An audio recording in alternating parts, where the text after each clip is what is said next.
हम लोग एक ब्लैंक डेटाबेस और क्रिएट कर लेंगे अपना एक डेटाबेस। अब हम चाहते हैं कि दूसरी लाइन में लाना है तो हम और जगह से उसके लिए किसका यूज करेंगे, कट किए। अब तुम्हारा कट यहाँ नहीं जाना है, यहाँ पे आ जाए कट हो गया। अब हम क्या करेंगे, पेस्ट। जैसे ही हम पेस्ट पे किए क्या हुआ, जहाँ हमारा कट था वहीं पे टेक्स्ट पेस्ट हो गया। ये हमारा कट का ऑप्शन था। और कॉपी से क्या होता है, डुप्लीकेट बन गया टेक्स्ट। इसको भी हम क्या करेंगे, सबसे पहले सिलेक्ट करेंगे, उसके बाद फिर कॉपी करेंगे। अब जहाँ जहाँ आपका हेडर होगा वहाँ हमारा पेस्ट हो जाए। या तो कंट्रोल V कीजिए, नीचे यहाँ पे पेस्ट का ऑप्शन है, क्लिक कीजिए। देख रहे हैं, इस तरह से आप क्या कर सकते हैं, कट कॉपी पेस्ट। ठीक है, अब देखो क्या है, ये ऑप्शन है फॉर्मेट प्रिंटर का। फॉर्मेट प्रिंटर के लिए सबसे पहले तो हम एक रैंडम टेक्स्ट की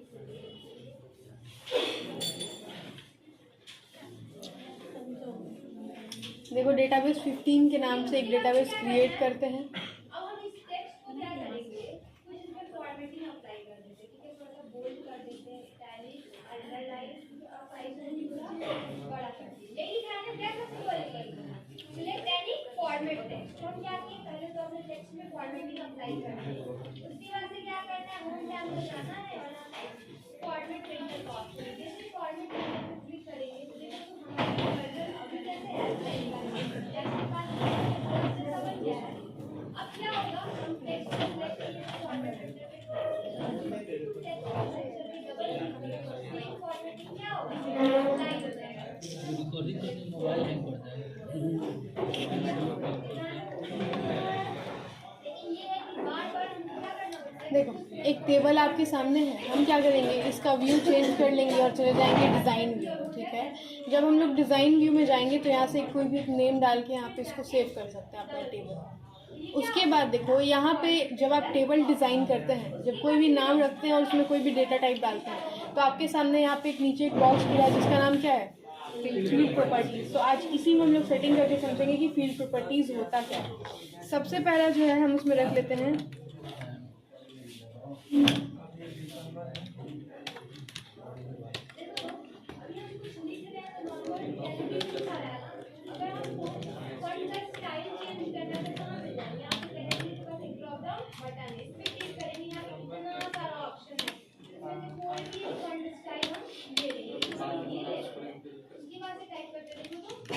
बोर्ड में लिखा रहा है और टेक्स्ट का फॉर्मेटिंग इसका अलग है ना, इस तरह से कोई भी टेक्स्ट का स्टाइल चेंज करके यहाँ से ले सकते हो। ये ले रहे हैं तो देखो तो कितना परसेंट में लिखा रहा है ना, और थोड़ा छोटा भी लिखा रहा है। ठीक है, उसके बाद क्या अगर हम फिलर लेते हैं, यहाँ पे देखो ये पूरा स्टाइल क्या टाइप का इस तरह से स्टाइल अपने फंड का कोई भी चेंज कर सकते हो। बाय डिफॉल्ट हमारे क्या रहता है, ठीक है। अब देखो उसके बाद से ये तो हम टेक्स्ट अब हम चाहते हैं, देखो इस तरीके से सबसे पहले हम क्या किए, एक टेबल डिज़ाइन कर लिए हैं। उसके बाद हम क्या करेंगे, सबसे पहले नेम में जाओ और उसके बाद यहाँ से देखो नेम जैसे सिलेक्ट करोगे और short data type, short text तुम्हारा डेटा टाइप है, इसके नीचे फील्ड प्रॉपर्टीज़ जो हैं इस तरीके से दिखाई जाएंगी। तो एक एक करके जो इंपॉर्टेंट फील्ड प्रॉपर्टीज़ हैं हम उसको समझेंगे। अब क्या करते हैं, हम यहाँ से अपना व्यू चेंज करते हैं, यहाँ से यस कर लेंगे। उसके बाद हम क्या करते हैं, यहाँ पे नेम में कोई एक बड़ा नेम डालने का कोशिश करते हैं, जैसे राम कुमार सिंह। देखो क्या हम इजीली लिख पाए, अच्छे खासे कैरेक्टर का नाम 10-12 कैरेक्टर अलाउ है, लेकिन हम चाहते हैं कि इसमें जो है 8 कैरेक्टर से ज़्यादा का नेम नहीं लिख पाए। इसके लिए हम क्या करेंगे, वापस जाएंगे डिज़ाइन व्यू में और उसके बाद नेम वाला फील्ड को सिलेक्ट करना है। और यहाँ से देखो फील्ड साइज़ दिख रहा है क्या, इस फील्ड साइज़ में कितना है अभी 255। हम कितना चाहते हैं 8, तो हम यहाँ क्या कर देंगे 8 लिख देंगे और उसके बाद करेंगे व्यू को वापस चेंज और यहाँ से यस करो। देखो लिख रहा है कि कुछ डेटा जो है वो चला जाएगा, तो जो हमने राम कुमार सिंह लिखा वो ऑब्वियसली 8 कैरेक्टर से ज़्यादा होगा। तो चलो अब इसको यस करके चेक करते हैं। देखो क्या हुआ, 8 ही तक बच गया ना। तो इस टाइप से आप 8 से ज़्यादा कैरेक्टर आप अपने नेम वाले फील्ड में नहीं लिख पाएंगे। वापस अगर आप 255 करना चाहते हैं तो वापस व्यू चेंज करिए और 255 कर लीजिए। चलो उसके बाद यहाँ पे देखो रोल का जो फील्ड है इसमें फील्ड साइज क्या लिया गया है, लॉन्ग इंटीजर। हम क्या किए, इसको चेंज कर दिए बाइट में, वापस व्यू चेंज किए और गए डेटा शीट व्यू में और यहाँ पे जाके रोल लिखते हैं कुछ, जैसे लिखे 255, एंटर किए, ले लिया ना। फिर हम चाहते हैं अगला वाला जो रोल लिखे हम लिखे 300। एंटर करो, क्या ये ले रहा है? नहीं, बोल रहा है कि वैलिड नहीं है। इसका मतलब होता है कि बाइट में आप 255 से ज़्यादा अमाउंट नहीं एंटर कर सकते। जैसे ही 256 डालोगे वो भी एक्सेप्ट नहीं करेगा। हम चाहते हैं नहीं, हम बड़े बड़े नंबर्स डालें और वो एक्सेप्ट करता चला जाए। इसके लिए हम वापस व्यू को करेंगे चेंज। देखो, हम जब व्यू चेंज कर रहे हैं तो क्या लिख रहा है कि ये जो आपने लिखा है ये वैलिड नहीं है। तो इसके लिए आपको क्या करना पड़ेगा, यहाँ का जो आपने लिखा हुआ है उसको मिटाना पड़ेगा पहले। उसके बाद अब व्यू चेंज करो, यहाँ से ओके करो। नेक्स्ट ऑप्शन है सबस्क्रिप्ट और सुपरस्क्रिप्ट। व्यू को चेंज किए, रोल वाला फील्ड यहाँ से करेंगे सिलेक्ट।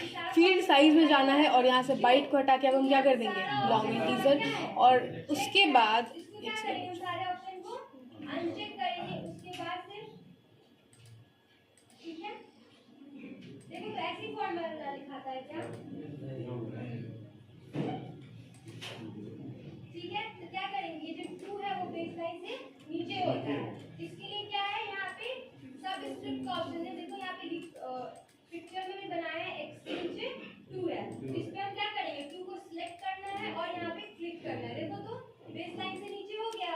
अब चलो यहाँ से हम क्या किए हैं, जो रोल में नंबर था उसको हम क्या बना दिए हैं, लॉन्ग इंटीजर। लॉन्ग इंटीजर करने के बाद अब करेंगे व्यू को चेंज और यहाँ से यस करते हैं। और अब यहाँ पे हम कोई एक बड़ा नंबर डाल की कोशिश करते हैं लिखना। जैसे देखो 300 लिखना चाहते हैं, 300 लिख के करते हैं एंटर। देखो तो एक्सेप्ट कर लिया इजीली। उसके बाद देखो किसी स्टूडेंट का हमको यहाँ पे DOB अगर डालना है, जैसे ही हम DOB में सिलेक्ट किए थे डेट एंड टाइम, तो देखो यहाँ पे तुमको कैलेंडर आ रहा है। इस कैलेंडर पे चले जाना, कोई भी एक डेट एंड टाइम सेलेक्ट कर लेना। जैसे देखो इस तरीके का तुमने सेलेक्ट किया। उसके बाद देखो किस तरीके से दिख रहा है, ये तो शॉर्ट फॉर्मेट दिख रहा है आपको। आप चाहते हैं नहीं, आप लॉन्ग डेट एंड टाइम देखना चाहते हैं, तो वापस यहाँ से करेंगे व्यू को चेंज, डिज़ाइन व्यू में जाएंगे, DOB वाले फील्ड को सिलेक्ट करेंगे और नीचे जाएंगे तो आपको यहाँ पे दिखेगा फॉर्मेट। ठीक है, तो यहाँ से फॉर्मेट में जाना है और यहाँ से किसी भी तरीके का फॉर्मेट जो आपको सही लगता है, जैसे लॉन्ग डेट चाहिए तो लॉन्ग डेट रख सकते हैं, मीडियम चाहिए तो मीडियम रख सकते हैं, शॉर्ट चाहिए तो शॉर्ट रख सकते हैं। फॉर एग्जांपल हमको मीडियम चाहिए तो मीडियम करके यहाँ से व्यू को वापस चेंज करके चेक करते हैं। चलो देखो मीडियम में आ गया है ना। चलो नेक्स्ट जो है यहाँ पे एड्रेस। देखो हम चाहते हैं कि बाय डिफ़ॉल्ट जो एड्रेस है सबका छपरा ही आए। ठीक है, तो इसके लिए हम क्या करेंगे, वापस करेंगे अपने व्यू को चेंज, यहाँ से एड्रेस वाले फील्ड को सिलेक्ट करेंगे और यहाँ पे देखो एक ऑप्शन देता है किस चीज़ का, वैलिडेशन टेक्स्ट। तो वैलिडेशन टेक्स्ट में हम जाके क्या लिख देंगे, ठीक है, छपरा लिखने के बाद व्यू को वापस चेंज करो, डेटा शीट व्यू में जाओ और अब आपको आपके एड्रेस में जो है कुछ भी लिखना नहीं पड़ेगा, वो अपने आप छपरा आते जाएगा। आगे वाले फील्ड में जहाँ से आप सेट करेंगे वहाँ से आएगा। सारे वर्ड का पहला लेटर हमारा बड़ा हो गया। ठीक है, तो ये क्या था, सॉरी वैलिडेशन टेक्स्ट में डिफ़ॉल्ट वैल्यू। देखो डिफ़ॉल्ट वैल्यू में आपको एड्रेस में जाके यहाँ पे लिखना है छपरा। ठीक है, यहाँ पे छपरा लिखो और यहाँ से वापस व्यू को करो चेंज और यस करो। अब देखो जो नेक्स्ट वाला रिकॉर्ड आप बनाएंगे उसमें अपने आप वो छपरा आने लगेगा। यहाँ से व्यू को आगे बढ़ते जाओ और नेक्स्ट रिकॉर्ड बनाओ, अपने आप वो छपरा आते जाएगा। देखो जैसे ही हम आगे बढ़ रहे हैं कि अपने आप छपरा आ रहा है अब। ठीक है, अगला फिर से करो व्यू को चेंज और नेक्स्ट देखो यहाँ पे सैलरी का ऑप्शन है। हम चाहते हैं कि यहाँ पे जो हम सैलरी लिखे, देखो अभी हम 3000 लिखने की कोशिश करते हैं, क्या ये एंटर हो जा रहा है। ठीक है, 3000 एक्सेप्ट कर रहा है। हम यहाँ पे 2000 लिखते हैं, 2000 भी एक्सेप्ट हो जा रहा है, लेकिन हम चाहते हैं कि इसमें सैलरी में जो है 1500 से ज़्यादा एक्सेप्ट ही ना करें। तो इसके लिए हम क्या करेंगे, यहाँ से करेंगे वापस व्यू को चेंज, डिज़ाइन व्यू में जाएंगे और यहाँ से अपना हम सैलरी वाला फील्ड सिलेक्ट करेंगे और उसके बाद यहाँ से आपको मिलता है एक ऑप्शन वैलिडेशन रूल का। तो वैलिडेशन रूल में जाना है और हम चाहते हैं कि 1500 से कम का ही वैल्यू एक्सेप्ट करें। तो क्या कर देंगे, यहाँ पे हम रूल लगाएंगे स्मॉलर देन या फिर इक्वल टू कितना, 1500। ठीक है, इतना लिखने के बाद वापस करेंगे हम लोग व्यू को चेंज और यस करते हैं, फिर इसको भी यस कर लेना है। उसके बाद देखो अब यहाँ से नया रिकॉर्ड बनाओ।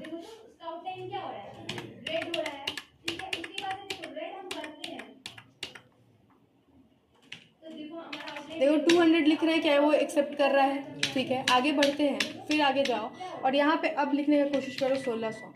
देखो तो क्या ये एक्सेप्ट कर रहा है? नहीं। क्या लिखा हुआ है कि आपने एक रूल सेट किया है कि आपका जो वैल्यू होना चाहिए वो 1500 के बराबर या फिर 1500 से कम ही होना चाहिए।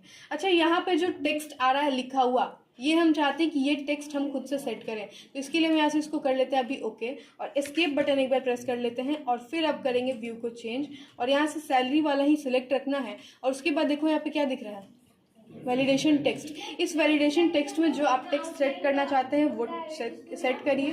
जैसे हम लिखना चाहते हैं कि एंटर अमाउंट बिलो 1500।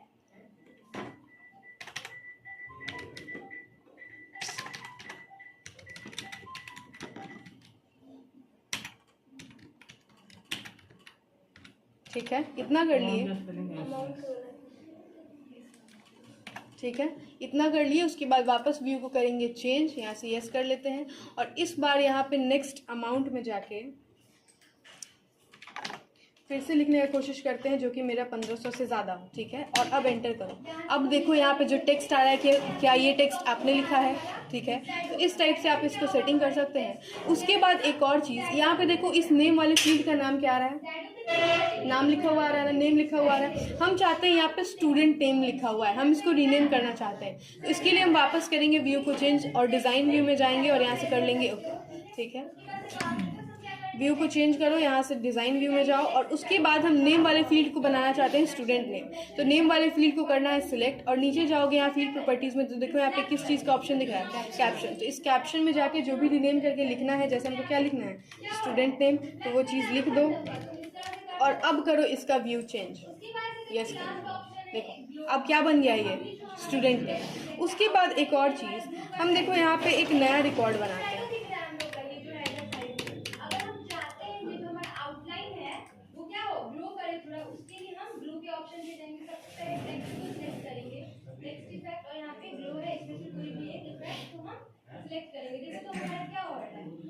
आउटलाइन जो है ये पूरा क्या कर रहा है, ग्लो कर रहा है। तो ये था हमारा टेक्स्ट इफेक्ट का ऑप्शन। उसके बाद से देखो जैसे ही हम करते हैं, ठीक है। अच्छा, अभी देखो ये जो स्टूडेंट नेम वाला फील्ड है तुम्हारे सामने, हम चाहते हैं कि इसमें हम कुछ भी ना लिखें, मतलब स्किप करके आगे बढ़ना चाहते हैं। तो क्या हम इजीली स्किप करके आगे बढ़ जा रहे हैं अभी? ठीक है, लेकिन हम चाहते हैं कि हम अगर चाहें इसको स्किप करके आगे बढ़ना तो मेरा जो सेल है वो आगे ही ना जाए। तो इसके लिए हम वापस करेंगे यहाँ से व्यू को चेंज, डिज़ाइन व्यू में जाएंगे और यहाँ से अपना नेम वाला फील्ड सेलेक्ट करेंगे। नेम वाला फील्ड सेलेक्ट करने के बाद देखो यहाँ पे क्या ऑप्शन दिख रहा है, रिक्वायर्ड। रिक्वायर्ड में क्या है अभी, नो है। इसको हटा के हम लोग कर देंगे येस, और अब करते हैं व्यू को यहाँ से चेंज। ठीक है, अब जाओ नेक्स्ट फील्ड बनाओ, अगला फील्ड बनाओ, यहाँ से आगे बढ़ो। देखो आगे बढ़ते जाओ, देखो जैसे ही हम आगे बढ़ने का कोशिश कर रहे हैं, देखो यहाँ पे क्या लिखा हुआ है कि आपको टेबल 1 नेम में ज़रूर ही कुछ लिखना पड़ेगा, तभी वो आगे बढ़ेगा। तो टेबल 1 नेम में जाके कुछ लिख दो, इधर वापस जाके यहाँ पे कुछ भी लिख दो और अब आगे बढ़ने की कोशिश करो। देखो अब आगे बढ़ गया। तो ये होता है कि आप रिक्वायर्ड फील्ड का यूज़ कर सकते हैं। तो इतना ही ऑप्शन था, जाइए बैठिए और सब चेक करिए।